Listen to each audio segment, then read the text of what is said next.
Jangan lupa subscribe.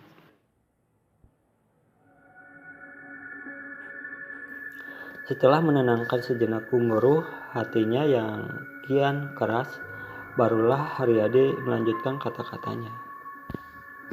Begini Lastri, oleh karena keadaan kita yang sungguh terjepit, aku minta kau sudi melakukan untukku.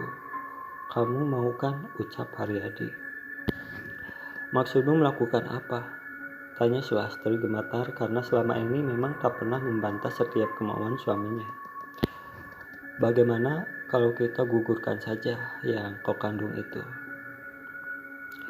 Jawab Haryadi lirih seakan dia sendiri penuh keraguan untuk mengusulkan ide gila itu. Kang, oh, hanya itu suara yang keluar dari bibir mungil milik Sulastri. Kemudian terdengar isakan halus dari rongga dadanya. Dia lari memeluk bantal. Haryadi mendekati dan membelai dengan lembut rambut Sulastri. Lelaki itu mengucap tenguk istrinya, lalu membalikkan wajahnya. Lastri, dengar dulu. Akang tahu perasaanmu. Aku pun sebenarnya tak mau melakukannya. Tapi keadaan kita, Lastri, keadaan kita. Kau tahu betapa besar biaya yang harus kita keluarkan untuk merawat anak kita kelak nanti. Kita masih sangat miskin. Sedangkan kau tahu, orang tuaku tak mungkin dapat membantu keadaan mereka. Hampir tak berbeda dengan kita. Sementara orang tuamu jelas masih memusuhi kita. Tutur Haryadi dengan suara parau. Lastri, bukankah lebih berdosa bila kita tak mampu merawat anak kita kelak nanti? Setelah keuangan kita sudah memungkinkan, kita bisa memiliki selusin anak, tegasnya.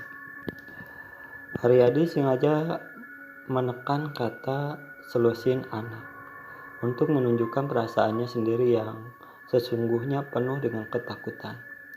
Dia melihat ke atas dan merasa Tuhan amat murka atas tindakannya. Namun di pihak lain iblis terus membakar hatinya agar Haryadi lebih mengeraskan tekad jahatnya. Pada akhirnya Sulastri terbius oleh bujuk rayu suaminya. Meski ada rasa khawatir dengan kandungannya yang telah berusia 4 bulan itu, tapi dia tak kuasa berbuat apa-apa. Dia tak mampu melawan kehendak suaminya yang takut menghadapi kenyataan.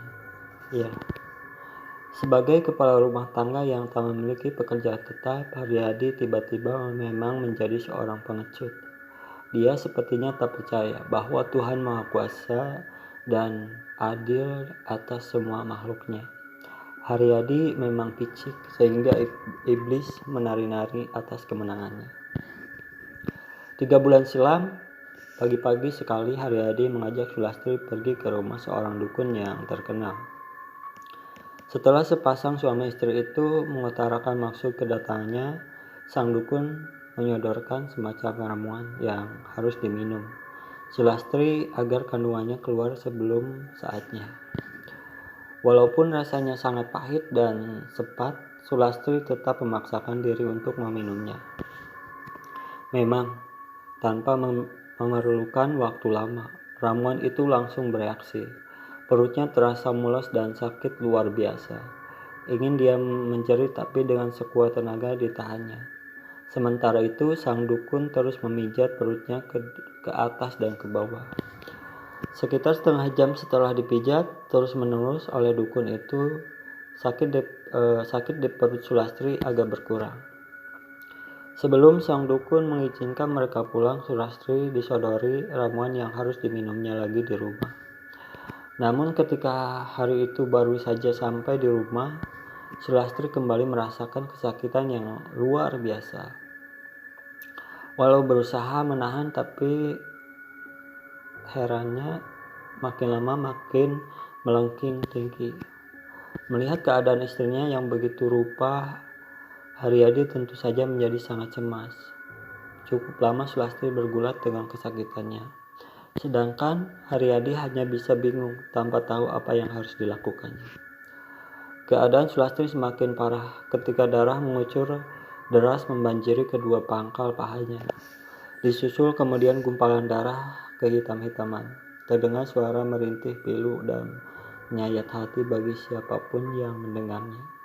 Tapi saat berselang Sulastri terdiam, dan tubuhnya tak bergerak lagi.